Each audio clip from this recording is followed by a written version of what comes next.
My message addresses a fundamental question of Mon great message pose une question fondamentale qui a une grande importance spirituelle. Pourquoi la loi de chasteté est-elle si importante? Je prie pour que le Saint-Esprit vous confirme la véracité des principes que je vais souligner. L'importance éternelle de la chasteté ne peut être comprise que dans le contexte global du plan du bonheur de notre Père Céleste pour ses enfants. Tous les êtres humains, hommes et femmes, sont créés à l'image de Dieu. Chacun est un fils ou une fille d'esprit aimé de parents célestes et a une nature et une destinée divine. Tous les hommes et toutes les femmes ont vécu avec Dieu dont ils étaient les enfants d'esprit avant de venir sur terre, comme êtres mortels. Le plan du Père permet à ses fils et filles d'esprit d'obtenir un corps physique, d'acquérir l'expérience de la condition mortelle pour progresser vers l'exaltation. Notre corps physique nous permet de connaître des expériences d'une grandeur, d'une profondeur et d'une intensité que nous ne pouvions tout simplement pas obtenir dans notre existence prémortelle. Ainsi, nos relations avec autrui, notre capacité de reconnaître la vérité et d'agir en fonction, d'obéir aux principes et aux ordonnances de l'Évangile de Jésus-Christ sont amplifiées par notre corps physique.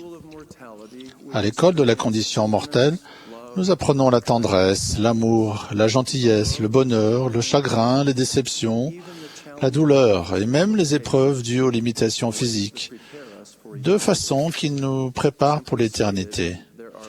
En bref, il y a des leçons que nous devons apprendre et des expériences que nous devons vivre, comme les Écritures les décrivent, selon la chair. Après que la terre a été créée, Adam a été placé dans le jardin d'Éden. Cependant, il est important de souligner que Dieu a dit qu'il n'était pas bon que l'homme soit seul. Et Ève devint la femme d'Adam et une aide. La combinaison unique des capacités spirituelles, physiques, mentales et émotionnelles de l'homme et de la femme était nécessaire pour la mise en œuvre du plan du bonheur. Toutefois, dans le Seigneur, la femme n'est point sans l'homme, ni l'homme sans la femme. L'homme et la femme sont censés apprendre l'un grâce à l'autre, se renforcer, se faire du bien et se compléter mutuellement. Dieu a décrété le moyen par lequel la vie sur terre est créée. Le premier commandement que Dieu a donné à Adam et Ève concernait leur potentiel de parents en tant que mari et femme. Le commandement de multiplier et de remplir la terre reste en vigueur. Ainsi, le mariage entre un homme et une femme est le canal autorisé par lequel les esprits prémortels entrent dans la condition mortelle. L'abstinence sexuelle complète avant le mariage et la fidélité totale au sein du mariage protègent la sainteté de ce canal sacré. Le pouvoir de procréation a une importance spirituelle. Le mauvais usage de ce pouvoir contrecarre les objectifs du plan du Père et de notre existence mortelle. Notre Père Céleste et son Fils bien-aimé sont des créateurs et ont confié à chacun d'entre nous une partie de leur pouvoir créateur. Les directives précises qui nous ont été données pour utiliser correctement la capacité de créer la vie sont des éléments capitaux du plan du Père. Notre conception et notre utilisation de ce pouvoir céleste détermineront dans une grande mesure notre bonheur dans la condition mortelle et notre destinée dans l'éternité.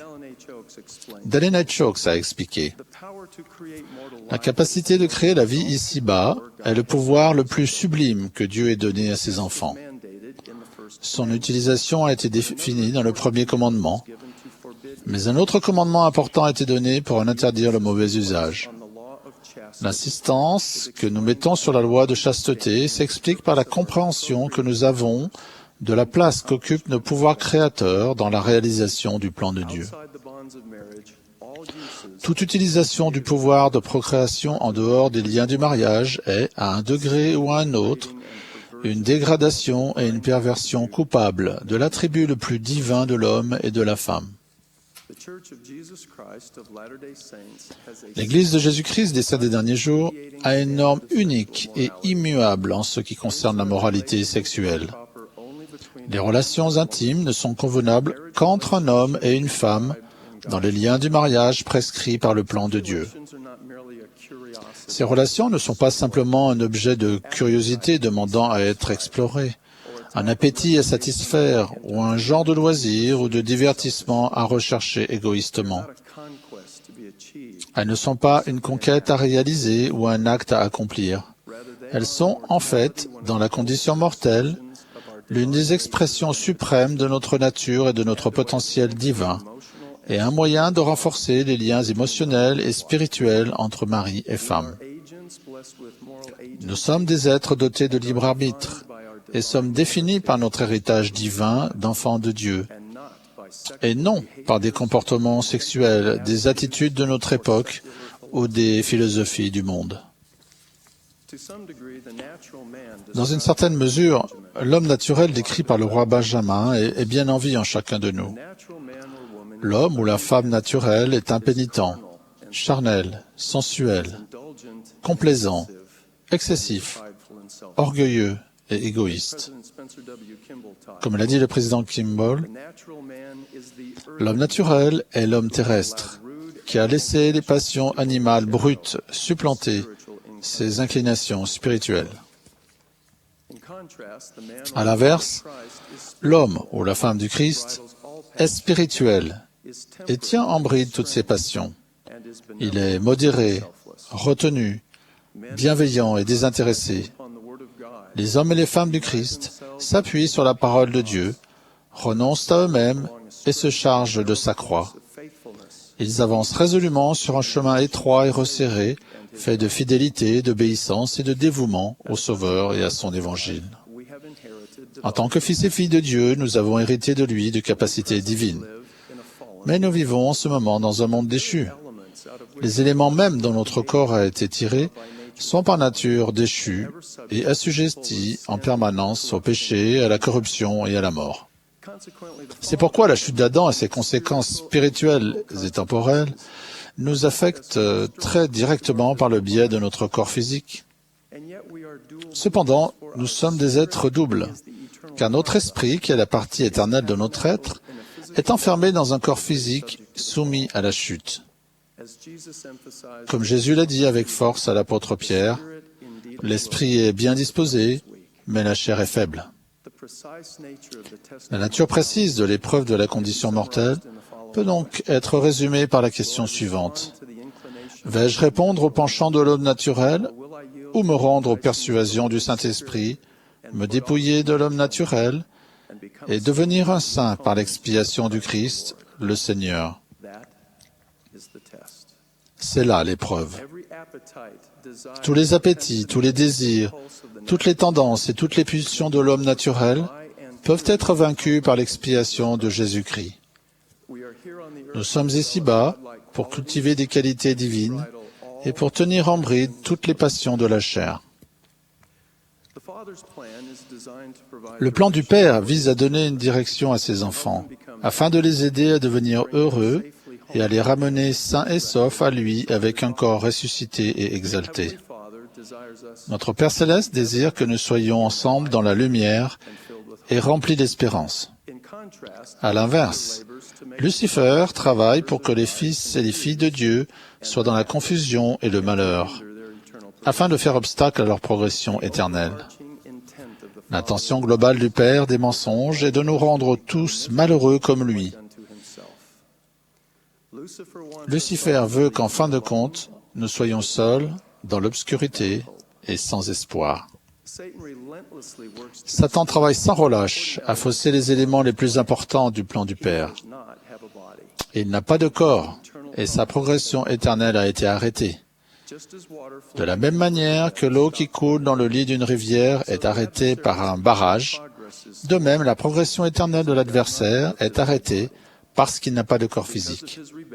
À cause de sa rébellion, Lucifer s'est privé de toutes les bénédictions de la condition mortelle et de ses expériences rendues possibles par un corps de chair et d'os.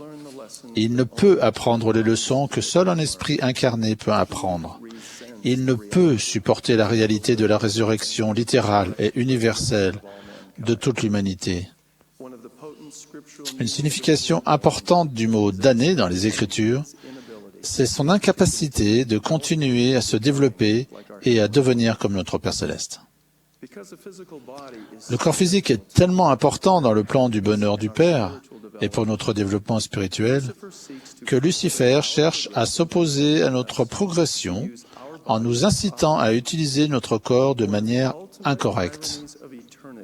L'une des toutes grandes ironies de l'éternité est que l'adversaire qui est malheureux, précisément parce qu'il n'a pas de corps physique, nous incite à participer à son malheur en utilisant notre corps de manière inappropriée. Ainsi, l'outil même qu'il ne possède pas est l'objectif prioritaire de ces tentatives pour nous attirer vers la destruction spirituelle. La violation de la loi de chasteté est un péché grave et un mauvais usage de notre tabernacle physique. Pour les personnes qui connaissent et comprennent le plan du salut, souiller son corps est un acte de rébellion et la négation de leur véritable identité de fils et filles de Dieu.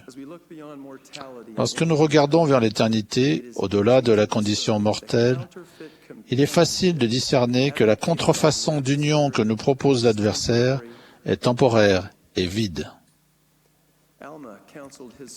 Alma a conseillé à son fils Shiblon de tenir toutes ses passions en bride afin d'être rempli d'amour. Chose significative, quand nous disciplinons l'homme naturel qui est en chacun de nous, cela nous permet de ressentir un amour plus profond et plus durable pour Dieu et ses enfants. L'amour grandit quand on exerce la retenue inspirée par la vertu et diminue quand on s'abandonne à ses pulsions. Marianne J. Romney a déclaré « Je ne peux imaginer bénédiction plus ardemment désirée que celle promise aux purs et aux vertueux. Jésus a parlé de récompenses particulières attachées à différentes vertus, mais a réservé la plus importante, me semble-t-il, pour les gens qui ont le cœur pur, car, dit-il, ils verront Dieu. Et non seulement verront-ils le Seigneur, mais ils se sentiront bien en sa présence. Voici la promesse du Sauveur. Que la vertu orne sans cesse tes pensées, alors ton assurance deviendra grande en la présence de Dieu. Il nous est aussi promis que si nous continuons sur le chemin de la vertu, le Saint-Esprit sera notre compagnon constant.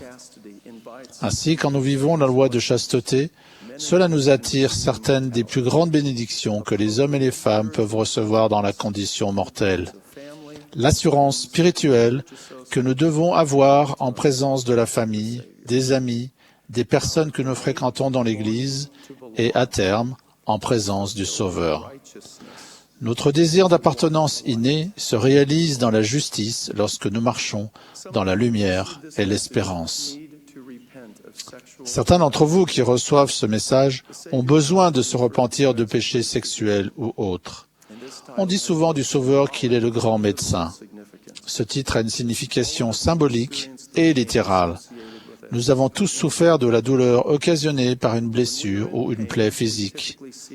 Quand nous souffrons, en général, nous recherchons du secours et nous sommes reconnaissants des médicaments et des traitements qui aident à soulager nos souffrances.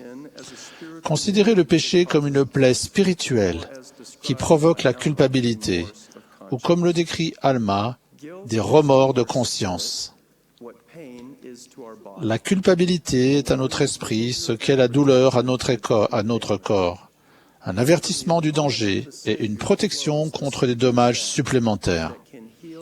Le baume apaisant qui peut guérir nos blessures spirituelles et ôter la culpabilité découle de l'expiation du Sauveur.